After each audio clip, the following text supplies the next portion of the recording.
남은 주술사, 무당 같은 이방 주술사 이름입니다. 그림을 한번 띄워놓고 오늘 말씀 들어가겠습니다. 임팩트가 좀 있습니다. 강단에서는 하나님이 시키는 바른 소리, 쓴 소리를 해야 되기 때문입니다. 오늘날 영적인 소경이면서 영적 지도자가 된 사람들이 너무나 많은 것 같아서 뉴스를 볼 수가 없습니다. 왜 굳이 그들은 종교 지도자가 됐을까요? 정치를 하면 너무나 잘하겠던데 왜 그렇게 대형 교회를 이끌고 종교 지도자 코스프레를 하는 것일까요?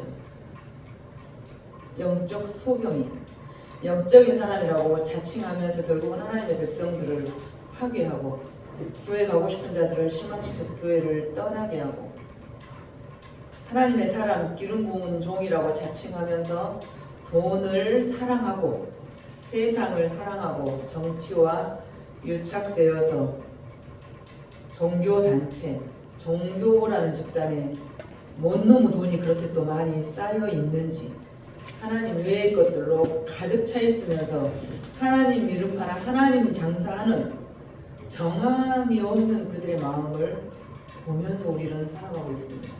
참으로 가슴이 미어지는 시대를 살아가고 있습니다. 이러한 발람을 우리는 경계해야 됩니다. 혹시 내가 발람이 아닌지 돌아보아야 됩니다. 우리는 자기 욕심에 가려서 하나님의 뜻을 알면서도 거역하는 경우가 있습니다. 내가 원하는 그것을 주셔야 응답이라고 생각하고 내가 원하는 그것을 주실 때까지 기도하고 계속 끈질기게 오늘 등장하는 발람, 여호와 하나님께로부터 계시를 받아 말하는 사람이에요. 그러나 자기 욕심에 미혹되어 하나님의 뜻을 기어코 이겨먹었습니다. 기어코 우리 부모가 자식에게 하지 마라 하지 마라 그래도 갈 거야 하면 안 된다고 했다 그래도 갈 거야 그래 가 네 맘대로 가 이거는 가라는 뜻입니까? 말하는 뜻입니까? 절대 가서는 안 된다는 뜻이에요. 그래 네 맘대로 해. 오늘 발람에게 여호와 하나님께서 이스라엘 백성을 저주하러 가라는 발락 모압 왕이 발람 이방 선지자를 불러다가 너는 가서 이스라엘 고관들 앞에 가서 이스라엘 백성을 저주해라. 하나님이 가지마 안 된다. 그래도 갈 거예요. 왜? 복채가 너무 커요. 보상이 너무 커요. 목회자면 적어도 어디 가서 설교하면 100만 원 준다. 어디 가난한 교회에 가서 설교했는데 10만 원도 못 준다. 하나님이 가라는 곳에 가는 것이 하나님의 사람입니다. 그런데 오늘 발람은 복채가 커요. 보상이 커요. 그래서 기어코 갑니다. 주술사 발람은 이스라엘을 저주하라는 이 발람 왕의 말을 듣고 하나님 가지 말라고 했어요. 그러나 가는 그를 하나님께서 그래 하고 내버려 두십니다. 기뻐하지 않으시지만 내버려 두십니다. 그런데 가다가 여호와의 사자가 길을 막는다라는 거예요. 21절 보니까 너무나 기분 좋아서 우리가 소풍 가는 날 아침처럼 기분에 들떠서 어서 가야지. 왜? 내가 오늘 거기 가서 저주의 말을 하면 너무나 많은 보상이 나를 기다리고 있어. 결국은 이 세상은 돈이냐 하나님이냐입니다. 돈이냐 하나님이냐예요. 빛과 어둠은 공존할 수 없습니다. 함께 갈 수 없는 법입니다. 여러분 하나님이 기뻐하시지 않는 길을 가면 그때부터는 하나님을 적으로 두고 살아가야 됩니다. 그 하나님을 적으로 두고 이제부터는 싸워야 돼요. 그것은 우리 인생 최악의 시나리오가 될 것입니다. 오늘 23절 한번 읽어봅니다. 23절 시작. 나비가 여호와의 사자가 풀을 떼어 손에 들고 길에 선 것을 보고 길에서 벗어나 밭으로 들어간지라. 발람이 나비를 길로 돌이키려고 제가 초등학생처럼 그림을 띄워놨어요. 발람 주술사가 자기 나귀를 타고 이스라엘 백성을 저주하러 갑니다. 하나님께서는 가면 안 된다 했어요. 그러나 보상이 너무 커서 그 돈에 미혹되어서 갑니다. 그런데 하나님의 사자가 여호와의 사자가 그 좁은 길에 나타나서 나귀를 밭으로 인도하는 거예요. 길을 못 가게. 나귀도 보는 한낱 미물인 나귀도 보는 이 여호와의 사자가 발람의 눈에는 보이지가 않습니다. 미인물인 나귀도 보는 것을 발람은 보지를 못합니다. 여러분, 사람이요 눈이 뒤집히고 분별력을 잃게 되면 남들 눈에 다 보이는데 내 눈에만 안 보여요. 남들이 다 하지 말라고 하는데 내 눈에는 그것이 먹음직하고 보암직하고 좋아 보여서 미쳐가지고 빠지는 거예요. 당신 그거 하지마, 안 된다고 말했어. 그래도 소용없어요. 나를 말리는 그 사람에게 소원할 뿐이에요. 안 됩니다. 그래서 하나님께서는 내버려 두십니다. 그들을 부끄러운 상태로, 로마서 1장, 그들을 부끄러운 상태로 수치스럽게 내버려 두신다는 거예요. 인생의 뜻하지 않은 장애물 속에는 하나님의 메시지가 있습니다. 어리석게 계속 가다가 해를 받게 되는 경우예요. 하나님이 기뻐하시지 않으면 하나님께서는 반드시 길을 막으십니다. 그때라도 돌아서야 돼요. 그때라도 돌아서야 됩니다. 아무리 우리가 기세등등하게 발버둥 치고 앞으로 나가려고 해도 우리의 나귀가, 여러분의 나귀가, 저의 나귀가, 하나님이 보내신 여호와의 사자, 그 나귀가 우리를 주저앉힐 것입니다. 28절 보니까 나귀가 너무 발람이 감을 못 잡고 이렇게 죄 없는 나귀만 때리고 있으니까 뭐라 그래요? 내가 당신에게 무엇을 하였기에 나를 이렇게 3번이나 때립니까? 나귀가 입을 열어서 말을 해요. 발람이 너무 분별력이 없어서 어리석게 죄 없는 나귀만 때리고 있으니까 하나님께서 답답하셔가지고 인간 역사 최초로 미물의 입을 열어주셨습니다. 나귀가 입을 열었어요. 전에도 없었고 앞으로도 없을 일입니다. 이런 일은. 나귀 입을 통해서 영적인 깨우침을 하나님이 주셨다는 거예요. 우리가 워낙 못 알아들으면 주변의 돌들을 통해서라도 우리에게 깨우침을 주신다는 것입니다. 현상을 통해서, 여건을 통해서. 오늘 또 아침 8시 엄청 비가 많이 오는데 운전하고 오면서 그 가운데서도 우리는 가을을 느끼면서 하나님을 느끼고 곡식 익어가는 열매를 보면서 또 하나님을 느끼고 돌들을 사용해서도 하나님 당신의 음성을 우리에게 들려주신다는 것. 사방에서 하나님의 음성이 터지는 것입니다. 때로는 신문을 보다가 느끼게 되고 전혀 모르는 사람과 대화하다가 벽에 있는 포스터나 형광의 전광판을 보고서라도 우리는 하나님의 메시지를 느낀다는 거예요. 너 스톱해. 너 지금 잘못된 가는 길을 가고 있는 거야. 너 왜 이러는 거야? 돌아서 라고 말씀하시는 것입니다. 우리가 영적으로 민감하다면 누구의 말을 통해서라도 어떤 시점을 통해서라도 하나님께서 경고를 주시는데 우리는 그것을 들어야 됩니다. 잠언 말씀 한번 띄워주세요. 잠언 말씀 한번 읽어보십니다. 시작. 내가 너희를 불렀으나 너희가 듣기 싫어하였고 내가 손을 폈으나 돌아온 자가 없었고. 몸에 좋은 약은 입에 써요. 내가 너희를 불렀으나 너희가 듣기 싫어하였고. 밑에 줄을 읽으면서 눈물 나지 않습니까? 내가 손을 폈으나 돌아보는 자가 없어. 내가 손을 폈으나 돌아보는 자가 없어. 형제의 아픔을 보고 형제의 고통을 보고 나 우선 살아야 되니까 성가셔 죽겠네. 못 사는 지체가 옆에 있으니까 걸리적거려 죽겠네. 왜 걸리적거려요? 내 양심에 하나님이 이미 찔림을 주셨거든요. 너 저 형제 좀 돌아봐. 내가 물질이 없으면 안 걸리적거려요. 내가 있는데 주기 싫으니까 걸리적거리는 거예요. 나의 책망을 듣고 돌이키라 보라. 내가 나의 영을 너희에게 부어주며 내 말을 너희에게 보이리라. 내가 너희를 불렀으나 네가 듣기 싫어하고 내가 손을 폈으나 너는 돌아보지 않고 모른 척하고. 하나님께서는 나귀의 입을 통해서 발람을 책망하셔요. 이처럼 동물이 사람처럼 말하는 것. 인간 최초로 이것을 상용화시킨 사람이 미국의 월트 디즈니 만화. 막 이렇게 동물이 말하지 않습니까? 이 민수기 22장에서 착안해서 그 대박 터뜨린 거예요. 가장 지혜로운 책은 성경입니다. 생명은 성경입니다. 생명이 여기서 나옵니다. 나귀의 입을 통해서라도 발람을 꾸짖으십니다. 하나님은 초자연적인 하나님의 개입이에요. 초자연적인 하나님의 개입이에요. 한두 달 전에 우리 문평에서 어떤 그 불만스러운 대화를 하려고 했을 때 초자연적인 천둥 번개 치는 것을 보고 이 민수기 22장을 저는 생각했어요. 대화 못하게 하시는구나. 앞사람 말도 안 들리게 하시는구나. 벼락을 때리시는구나. 여기서 스톱하라는 것이구나. 다음 일을 하나님께서 하신다는 것이구나. 여러분들 자연현상을 통해서 하나님을 느끼는 것을 영적인 사람이라고 해요.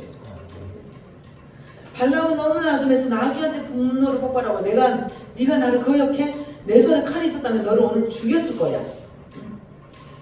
나귀가 할 일로서 주인을 놀리겠습니까? 아니면 발람은 스스로가 상처를 받고 너 나 무시하는 거지. 사람이 자존감이 없으면 너 나 무시하는 거지.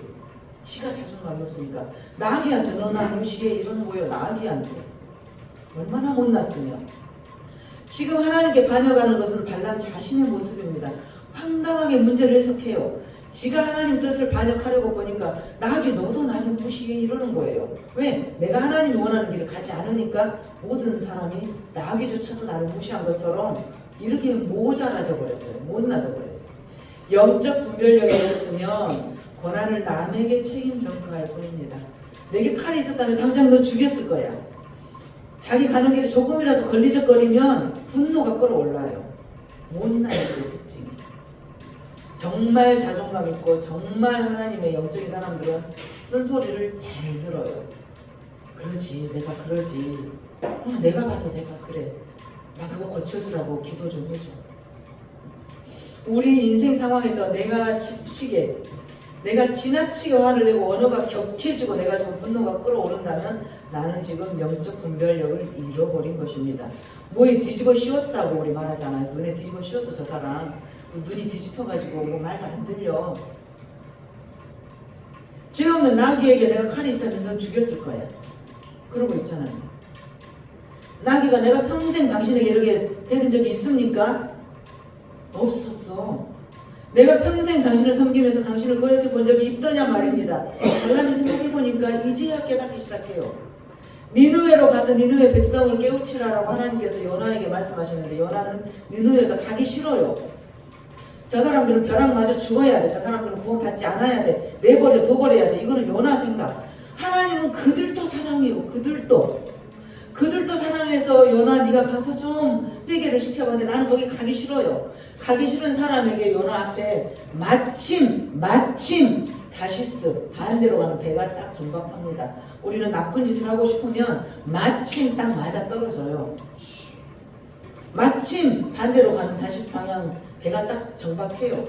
그래서 그 배를 타고 싱싱 달려갑니다. 반대쪽을 향해서. 날씨도 좋고요. 바람도 살랑살랑하고 너무나 좋아요. 그런데 갑자기 배가 폭풍우에 뒤집혀요. 요나는 깨달아요.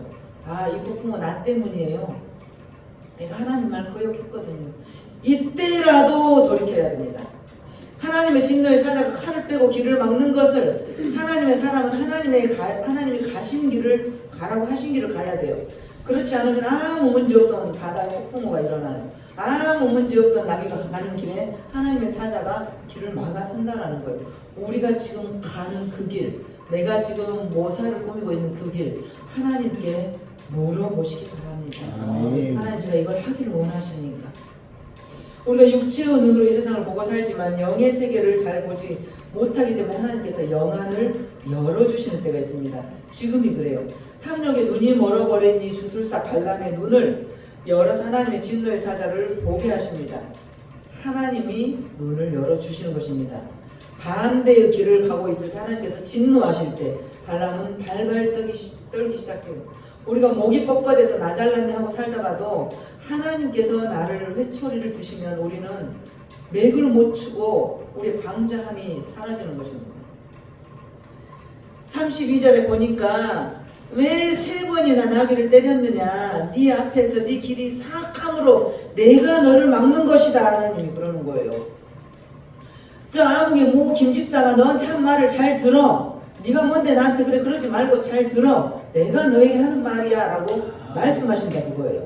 나귀가 하는 말을 내가 나귀에게 막는 것이야. 너 정신 차려.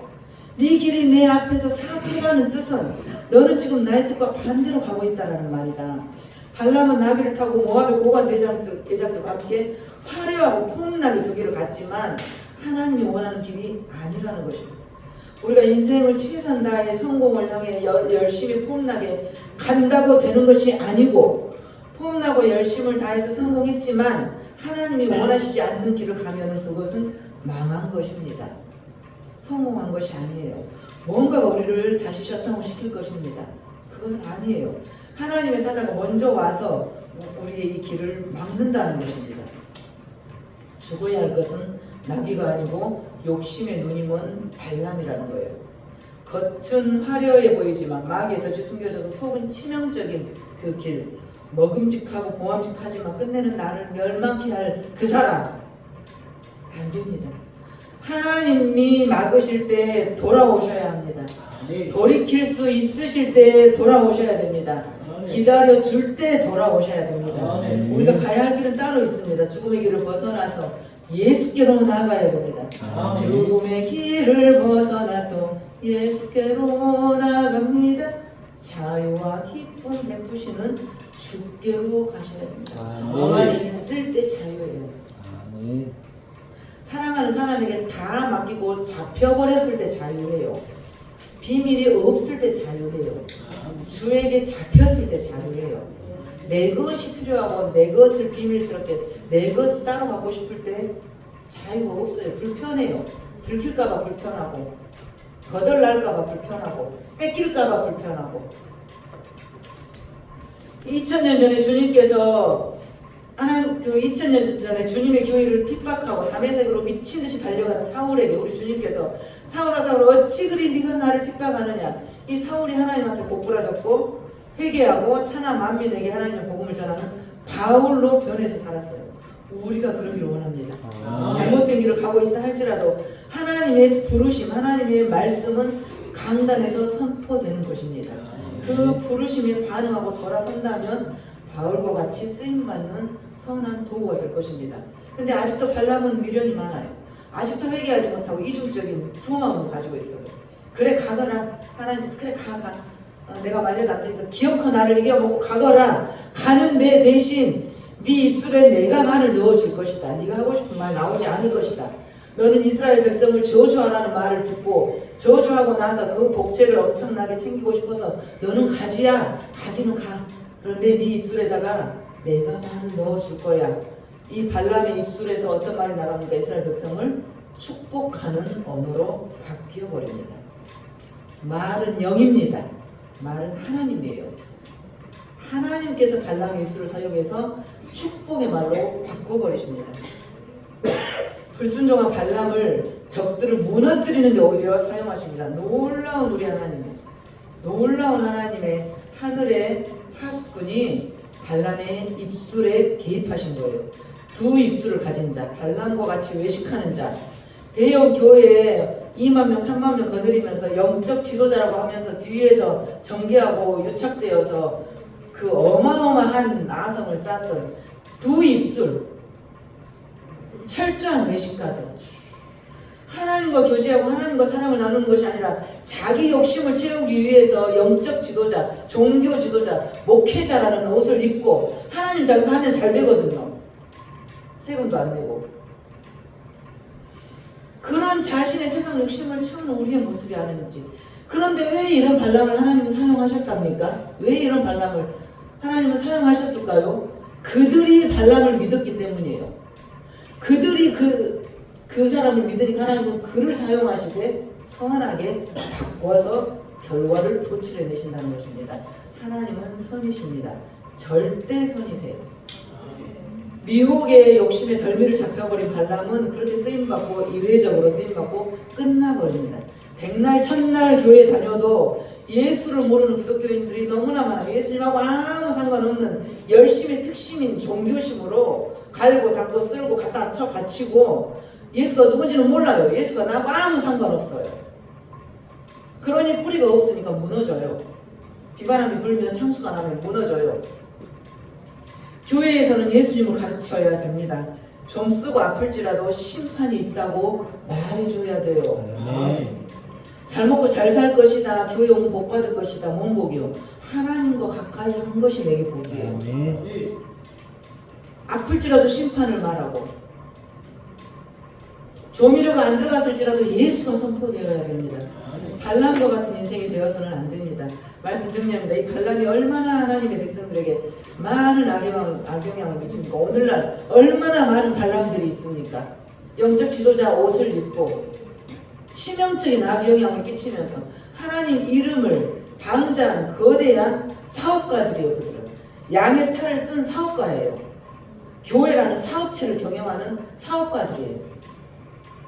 우리 발람과 같은 자들이 되어서는 안 됩니다.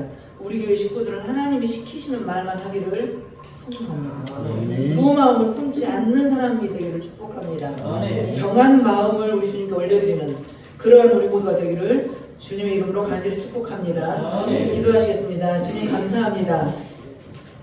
이 시대 너무나 난무하는 발람들을 보며 두 마음을 가진 저들을 보며 우리 오직 정한 마음, 주님을 사랑하는 그 마음, 주님 당신만 사랑한다고 고백하는 우리 모든 식구들이 되기를 간절히 소망합니다. 주 예수님 이름으로 기도합니다. 아멘.